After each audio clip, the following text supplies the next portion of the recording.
Now, here's more of the Mike Buck Show on AM 690 and FM 94.3. The Answer. What you gonna do when the work day comes back for you? Monday. What you gonna do? You're gonna sit in the saddle again. Every couple of weeks, we get together and hang out with Heart. Have a heart, they said. The program is called Heartbeat, and it's being brought to you by Heart. And Andy Robbins, the executive director and CEO, is in the house. Did you have a good 4th of July? Happy Monday. Happy Monday. How did you spend your 4th? Just with friends and family. Yeah, you don't get a bunch of days off these days, do you? It's pretty interesting. We got a lot of ground to cover, but one of the first things I wanted to ask you about, there was a couple articles in the paper over the weekend about some directors that are terming out or leaving, and then you got some new appointments. How many are we talking about? We have, probably 2 members of our board that will be leaving in the near future. So these guys are none of them are overpaid, right? No. Yeah. Just checking. Yeah. No, it's they work hard and they're volunteers.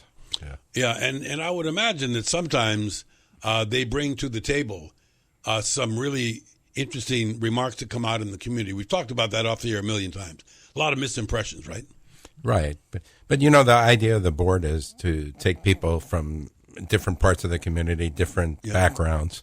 So we have attorneys, we have engineers, construction people, and they bring the value of their experiences to the project. Which is really good because we got some more of these community meetings coming up. We'll tell you about them a little later on in the program. But right off the bat, one of the exciting things that came out of our last few shows, and I've seen some interest in the money market business where there's people that are looking to invest and be a part of things.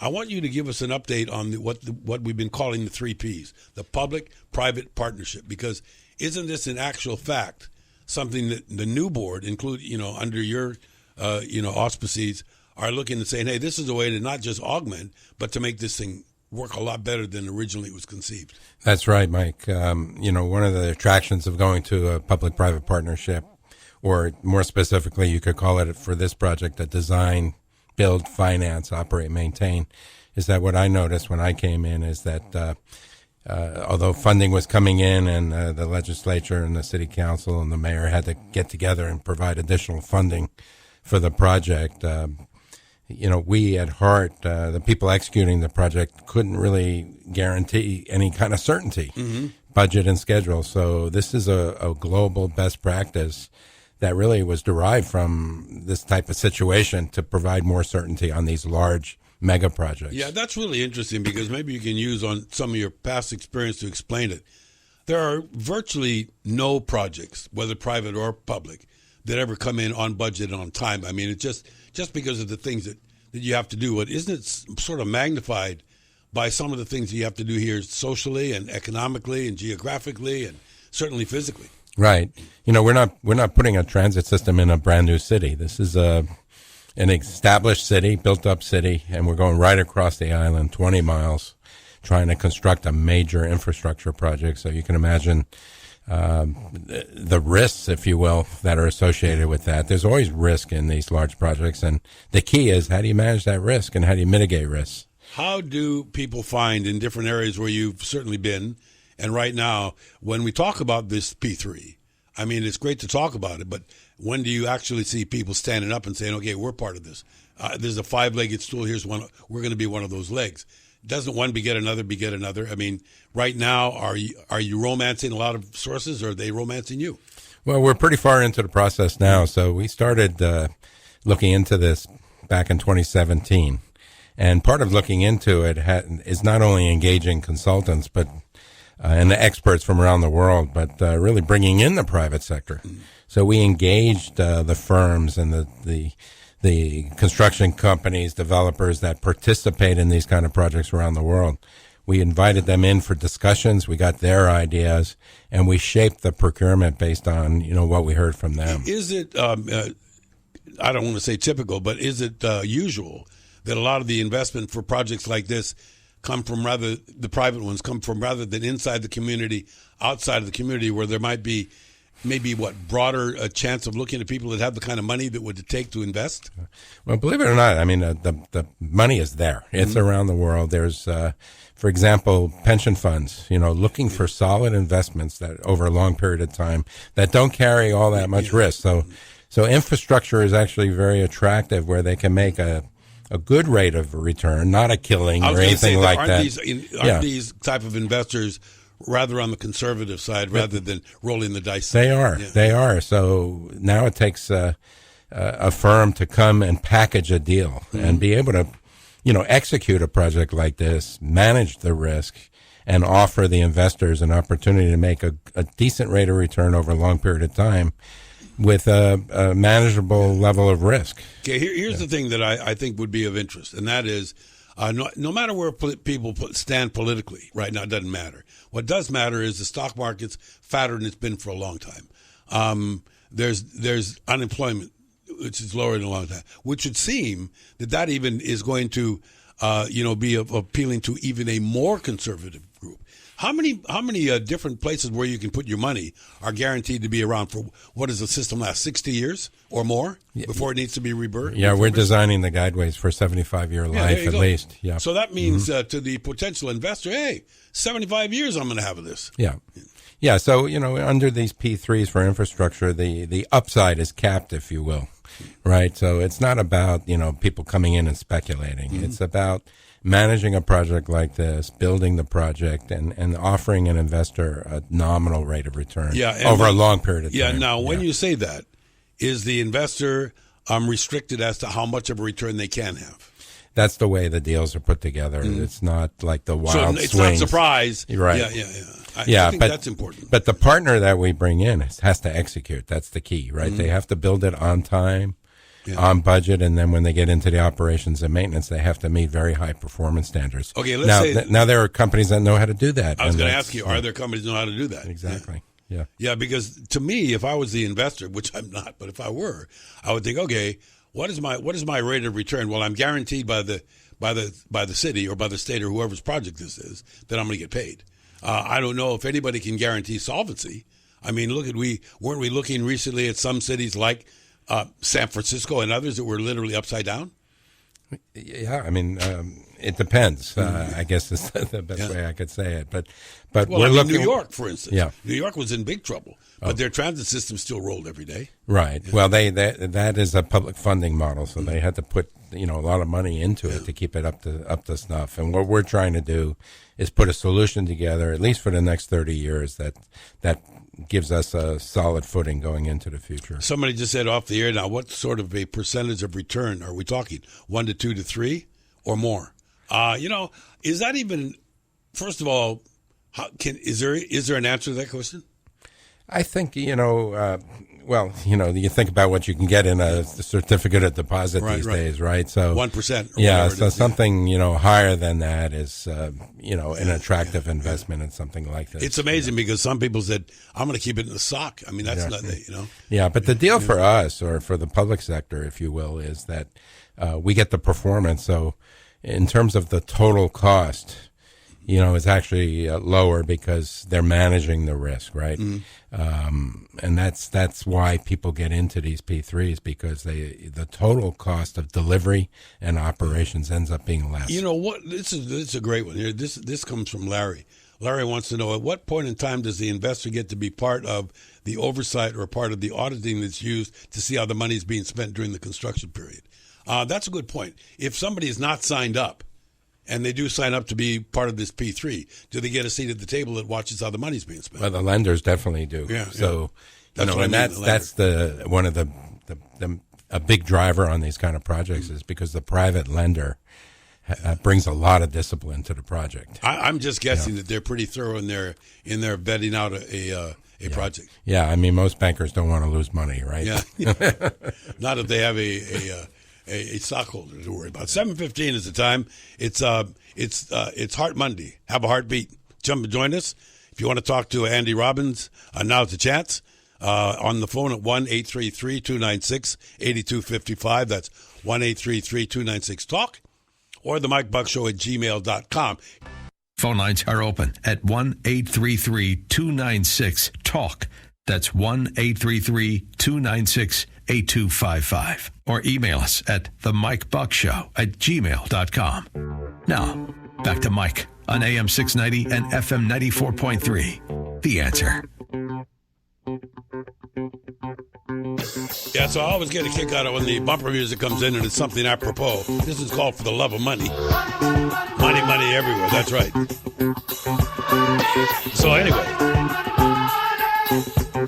there's another thing we were talking about and getting going forward. We mentioned earlier, and we're going to get into a little later on in the program, Andy, when there's going to be another series of meetings, and make sure people understand that when you go out and have these meetings, isn't it because it's mandatory that you go into the different areas of the project and bare your soul and say, okay, we're here to answer questions and also bring you up to date on what's going on. Right. We have a responsibility to provide education on what we're doing to the public. It's our public involvement program. We have a team of people that specialize in that. We have to inform people about what the impacts of construction are and will be. It always seems to me, though, when it comes up for one of those meetings, that they get contentious before the people really understand what the meeting's for. So people already come to the party with a higher degree of expectation, right? Yeah. Sometimes. By the way, those of you that are doing it this morning, there's a power outage impacting about 2,300 customers in East Oahu right now. So HECO is working on that. But, now that you're already doing some work in Kalihi specifically, talk about that. This 3P stuff is in advancement of it, right? This is getting out in front of it. Well, what the P3 is about is constructing the guideway and the stations through the city center, primarily. There's other aspects of it, but that's primarily what that involves. So before we even get to that, we have a lot of utilities that we have to relocate.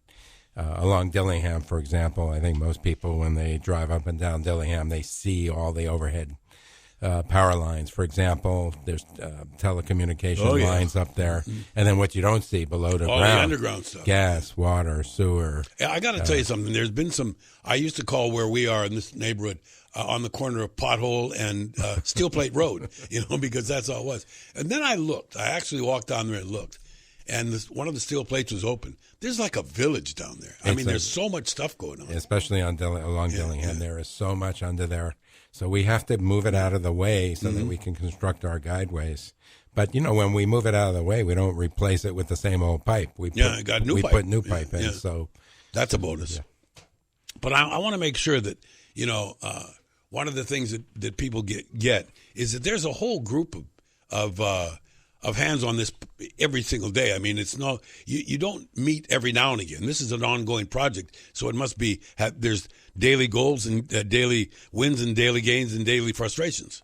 That's correct. It's amazing. I come into work and I'm involved on a daily basis in so many different aspects of the project. It really is an amazing experience. And there are a lot of people that say this, and they might say, well, why can't you do more? Why aren't we working 24 hours a day? Yeah. Let's talk about that. Let's talk about every project and when sometimes it needs to rest and some of the things that you already do to just accommodate what you said earlier is we're not building this in a brand new city. We're building this when there's stuff going on every day right there. That's right. So you're hitting on an important point.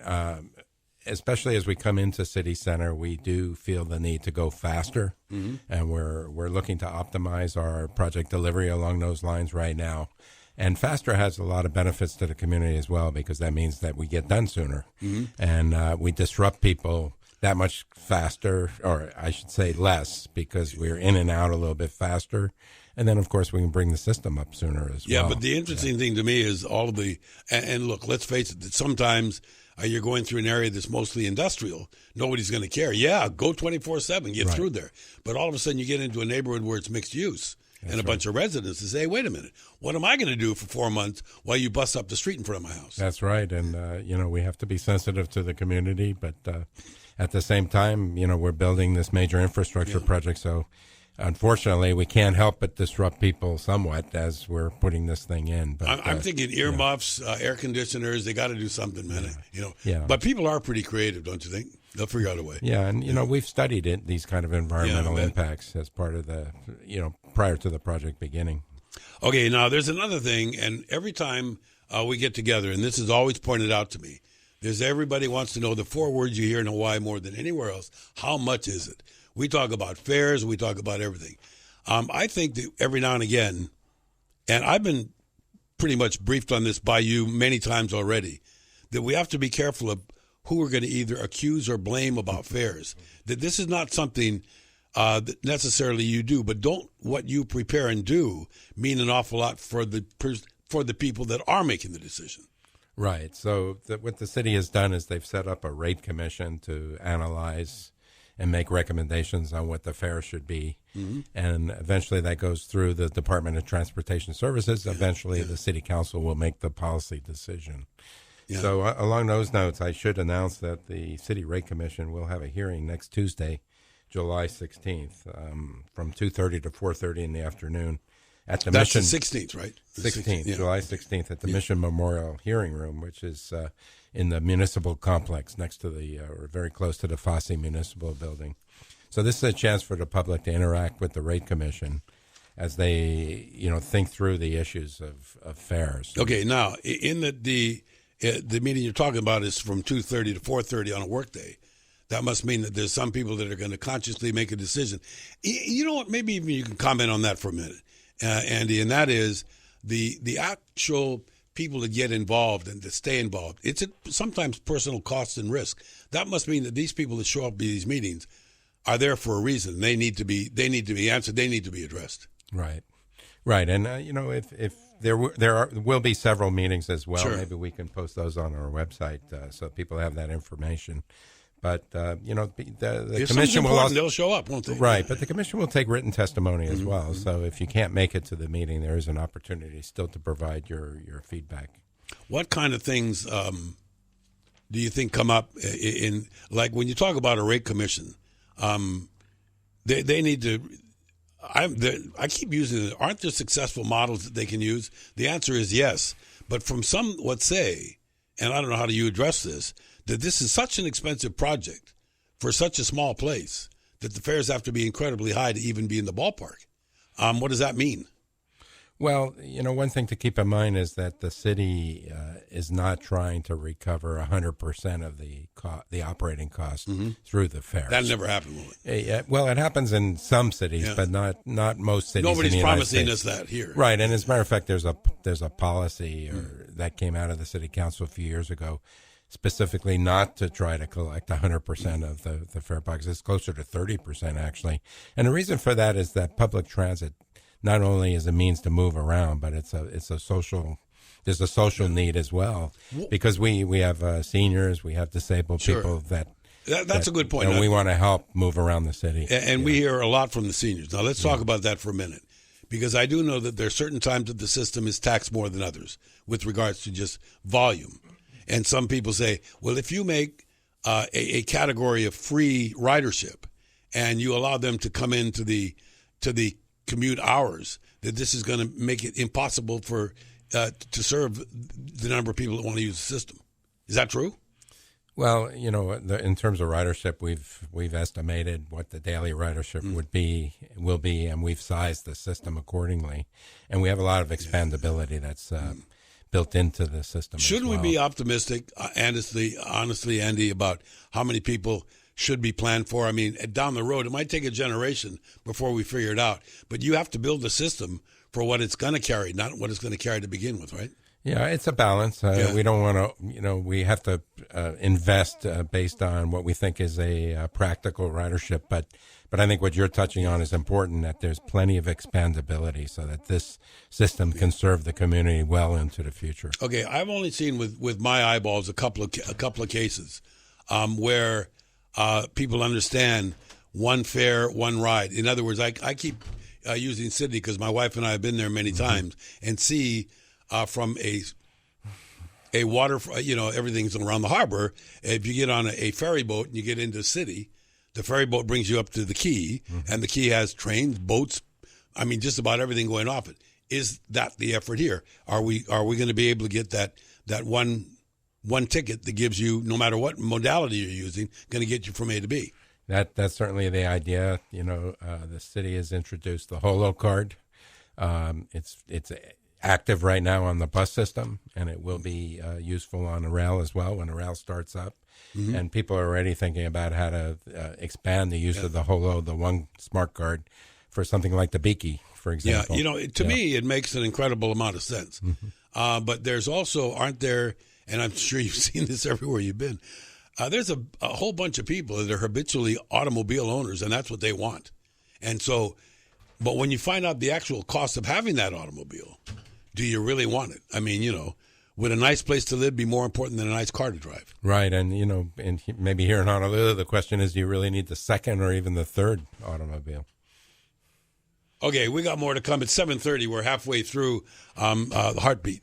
Andy Robbins is here, and we got a whole bunch of ground to carry. And if you are a part of that ground and you want to know what's going on, you give us a call. One that we're going to answer when we first come back is off the air. Somebody just gave Paco this, Andy. Has Hart yet taken a private partner? That's a good question. We'll find out what it's going to take and how many people are taking a look at it. Want to join the conversation? Call us toll free. It's 1-833-296-TALK. That's 1-833-296-8255. Now, here's more of the Mike Buck Show on AM 690 and FM 94.3. The Answer. Okay, so a couple times a month we get together at least and talk the heart to heart. And it's called the show's called Heartbeat, brought to you by Heart. And the executive director and CEO, Andy Robbins, is our guest. And right before the news, we had the question. We're talking about this 3P, which is, I guess, the darling phrase right now, looking for this system to be operated in a private-public partnership. And a great off-the-air question, has Hart yet taken a private partner? What is, first of all, what's the answer to that? And then secondly, what is the pecking order, or what has to happen to be able to do one of these arrangements? Right. Well, first of all, maybe I should just explain that the whole project, of course, is a partnership in a lot of ways. I mean, private firms or the contractors, the engineers. They're all partners already. They're all partners already. But what we're specifically talking about here is the city center portion of the project, together with the Pearl Highlands Transit Center and Garage. Mm-hmm. We've packaged that piece of work that's yet to be procured into what we call a 3P. Or more specifically, design, build, finance, operate, maintain. Okay, so we're beating the bushes to find this private partner. Right. Can it be more than one thing? Yeah. More than one entity? Yeah, well, what they are is a team, a consortium of companies that can carry out the design, construction, and then eventually the operations and maintenance. That's the point I'm trying to make. These are not just guys with money that say, okay, we'll be your partner. No. These are hands-on guys. These are hands-on guys that actually do things. Mm-hmm. Right. Yeah. And at what point in time do they become physically involved in the project? Well, we're going through the procurement process right now. We expect to make an award to one of the bidders before the end of the year, and we expect by next February they'll be able to have a contract and start the work. Actually, that's pretty exciting, isn't it? Mm-hmm. Yeah, and what just personally your thoughts about the likelihood that will happen in the time frame that you're saying? Well, we're working very hard to keep to that time schedule. We know that the Federal Transit Administration is keeping an eye on our time as well. And I can tell you the procurement process is going very well. We have bidders. We've been engaged with those bidders. They're very active. They're working hard. We know this because they submit lots of questions, and they also meet with us. We've started what we call one-on-one meetings. Yeah, I was going to say, I guess, when I said earlier that you need to vet them out, they also need to vet us out, right? Yeah, it's a partnership. It works both ways. Yeah. But incidentally, are there certain times, like when you enter into an agreement to somebody to build your house, you got a bridge loan, you got financing, you got all of that stuff. Are there also those opportunities for these private partners to get it so they minimize risk during the construction? That's the key to the whole project. Is that right? Mitigate risk. And we also have an opportunity for them to bring innovation into the project. And I think this is really important because there's a process we call alternate technical concepts. So on a confidential basis, technical concepts. ATC for short. Yeah, right over my pay grade. So what they can do is they see our request for proposal. They see what our requirements are. But if they think they can improve on that, in these one-on-one confidential meetings, they can say, hey, we have a better way to do something. Based on what we did here, there. Right, Yeah. based on their global experience. And if we indicate to them, hey, yeah, there's merit to that, go ahead and offer that innovation, and we're going to be likely to accept it. I'm also thinking, I mean, a lot of these companies, they are almost like legislators. They got to look down the road. So when you talk about investing money, you're also looking at, first of all, at what point in time do you get your money back, and then at what time do you start making money? When does that come up? Oh, that's part of the bid. They're putting together a very detailed financial analysis and financial model in terms of how they get paid, how they spend money. If there's a private capital portion of this project as well. So that's the key to this whole project, is that we're asking the private sector to finance $500 to $600 million through private sources themselves. Okay. And that really underpins the on-time, on-budget performance. Yeah, I would guess that these are pretty heavy incentives to make this and do that. Yeah. Is there also a bonus situation for people that are able to do that? Is there a reward for somebody who goes the extra mile on this project? Well, it's great that you bring that up, because we're interested in any idea that can actually deliver this project faster, because time is money. Sure. So if the bidder sees an opportunity to deliver the project faster, of course, still meeting all our requirements, meeting quality and safety, we can't compromise on those. You know, every now and again, isn't it funny, the ingenuity of people? And I remember back in the day, long before the social media, long before the instant way of communication, there used to be this thing, I guess near the time clock in most buildings, that said suggestion box. Yeah. When some Akamai, employee would stick a thing in there and say, hey, why don't you use paper straws instead of plastic straws? You save $40 a day, and it does. Yeah. Well, let me call it the old way of contracting is that government just specifies everything down to what kind of nails to use, what kind of screws to use. We don't want to do that. We want to tell folks, what performance do we want? What kind of outcomes do we want? And we want the ingenuity of the private sector to come in. Yeah, and, I would imagine that there still is, in spite of the fact that this thing is down the road as far as it is, there's always a reason, if it's a change for the better, where something could be changed. I'm guessing. Yeah, I think there's every opportunity to bring that kind of innovation into the project. Okay, we talked about some meetings that are coming up, about fairs and some of the other things that you expect. But first, let's go to our buddy Don, who's been waiting in the wings to talk about this holo card that we talked about earlier, and how realistic is it to have that work in this particular system? Because I think it's a major interest to everybody that's done. Hey, Don, good morning. Yeah, good morning. Thank you for taking my call. Always a pleasure. All right. Mr. Robbins, I noticed that Mr. Roger Martin, World Transit President and General Manager of the Bus and Handy Van, did a presentation about the holo card at the last rate commission of June 16th at the Mission Memorial. And his concerns in his report about the holo was, if you kept the card at certain rates, if you make so many rates for disabled, elderly, and everything else, when they sell these cards at 7-Eleven or other retail establishments, they're going to be confused with what codes they have to use, and they might just turn them off and then may not want to sell these cards to the public or may charge a fee. So that was his main concern about the holo card. He has great knowledge, I think, because he researches it around the nation with other transportation, rail and bus, and eventually a paratransit handy van. What is your feeling? And then two radio shows, I asked about doing a tour of the facilities at your rail station. I called Bill Burnham, but I haven't heard anything back from him yet. Can you elaborate on that? Okay. Well, first of all, Roger Morton is obviously very experienced, and I'm sure the Rate Commission will take his testimony very seriously. But that's the kind of input that they're looking for from the general public as well. Mm-hmm. So, the holo card is the vehicle, if you will. That's the smart card that people can use to travel seamlessly, if you will, between bus, rail. But it's the fare policy, I think, is the heart of it, and that's what the Rate Commission will try to sort through and make good recommendations on. And, I know a couple of weeks ago you brought up the idea of a tour, so we heard you. We'll certainly get back to you on that. We want to do that. Yeah, I appreciate it. Thank you. Okay, that's working on it, Don. Thanks very much for your call. Incidentally, I think this is kind of important.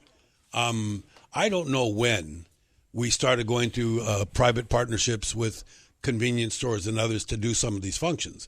I would imagine that sometimes that goes out with high button shoes, that if it becomes a complicated thing, maybe that's not the way to deliver it. How often do you look at something like that? And more importantly, what is your experience showing you? How important is it to have these partnerships with convenience stores and others to make it convenient for people to get these things? Yeah, well, the bus has been doing that for some time. Sure. You get the monthly pass Right. at convenience stores now. And you're right. I mean, that's what it is, to make Are it there- convenient but- for people. But the smart card also is the new feature, if you will, is that the Holo card is an account-based system. So you can go online, you can set up your account, and you can manage everything from home online. Eventually, that's Yeah. going to sink in, right? Yeah, I think so. Yeah. I think it's incredibly interesting. And maybe to that point, I mean, there used to be these things called payphones all over the place, right? Mm-hmm. And you say, well, you got to keep having them because not everybody has a cell. I don't know how accurate that is anymore. Right, I mean, but you I'm know, sure some people still prefer the convenience of Yeah. walking into a storefront and taking care of it there. Okay. And I know a lot of this has changed, but I remember a guy that had this wonderful vending machine route years ago. He sold cigarettes. You can't buy, I don't think there is a cigarette machine anywhere in the country anymore, you know? Anyway, it's 7:46. We do have traffic everywhere in the country. I can straighten you out on that with Tyzo Braden, and more of Heartbeats coming up. You can join the conversation. 1-833-296-TALK. That's 1-833-296-8255, or the Mike Buck Show at gmail.com. You're on the road again, so buckle up and join us hands-free. It's 1-833-296-TALK. That's 1-833-296-8255. It's the home of Hawaii's award-winning. Yep, just swimming along like a school of fish. You know, life changes at the speed of light. And we're just talking, Andy and I were just talking, Andy Robbins, CEO and executive director of Heart, about this Holo card once again. And the interesting thing is that there's a paradigm shift in the way we do business, period, anymore. How much of us use cash? How much of us use, I mean, you know, I can't remember when the last time I had a real $100 bill in my wallet, because I just don't do that anymore. Aren't we also taking a look at this in a very progressive way to make it as convenient as possible for the end user? Yes. But they are still concerned, how much is it? Because, and that's a figure that you keep getting asked, and I want you to have the opportunity once again to explain who's going to decide how much it costs to ride this thing. Right. So, again, the city has set up a what they call a rate commission, who's looking into all the issues related to how much the fare should be and all those related issues. Their first meeting coming up is Tuesday, July 16th at 2:30. I want to know typically what we can expect to have addressed at that meeting. Well, you know, for example, if you think about the BART system in San Francisco, if people are familiar with that, that's what we call a distance-based fare. So you pay more for the further you ride. Maybe that won't be a good policy here. So right now the bus is a flat fare. You pay the same no matter how much you ride. There's other systems around the country and world that have zone fares. The Caltrain in San Francisco Bay Area, that's a zone fare system. So you ride within one zone, it's so much. You go across 2 or 3 zones, it's more. Here we've sort of used flat fare. So that's one of the ones. How much should a monthly pass be? What kind of concessions should there be for seniors, youth, and so forth? You know, we have policies already with the bus. How do those carry into the rail? This is something. That's really good. Somebody said that a minute ago. Let's talk about differentiating between what kind of pass I am buying. You know, when I go into the 7-Eleven, is the clerk at the 7-Eleven going to grill me as to what pass you want? Well, if we have, just like on the bus, if you have a concession fare for senior, you have to be a certain age. So, yeah, I mean, if that carries into rail, it'll be the same thing. But the other feature of the Holo card, the smart card now that's being introduced, is it's an account-based system. So you can set your account up online. You can top it off online. If you lose the card, you still have your account, and you're not going to lose your money. So there's a lot of conveniences to the Holo card. Is the card going to be recognized when it's being used? In other words, is this a good card? Is it a good card? Yeah, I whipped the card out of my wallet to use it, but it's your card. I found it in your wallet, and now Right. I got it. Well, because in its account-based system, you can go and disable it and then get another plastic card, if you will. That's How your embarrassing account. that would be if they said, "I'm sorry, this has been disabled. You can't get on the bus."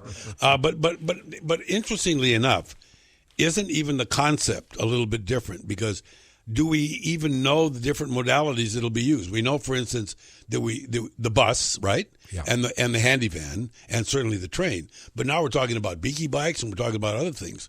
How's that all going to be looked at? Well, there is a back office, if you will, to the HoloCard. So when somebody taps the HoloCard to the reader, there's a server, if you will, computer server, Wow. sitting somewhere that recognizes where it was tapped and calculates the fare. And Way so forth. way over my pay grade. I just want to know. But will it also? One of the things that you always worried about on a card that you can reload, because I had one of those. And what if it hasn't got enough in it when you're trying to use it?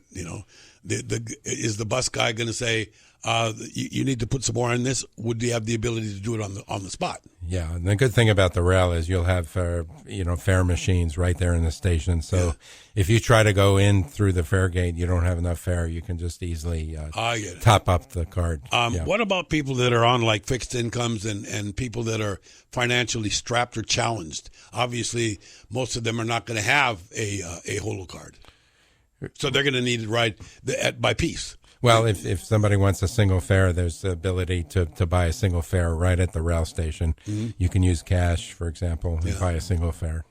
It's interesting because when you talk about eligible for is there going to be a main adult regular holo card, and then a child, then a student, then a able, then a disabled, then a senior? Right. Well, that's and maybe more. Who knows? That's more or less the policy that we have on the bus now. This is what the Rate Commission will look into, and eventually the City Council will make the policy call. But I would suspect, yes, there will be. Here's a good one. This one is from Sam talking about the distance, same time, the distance-based rides. Isn't the system too small to use that? I don't know. Probably is. Well, we have 20 miles, but again, that's a policy call. Maybe here in Honolulu, it doesn't make sense to have distance-based fares.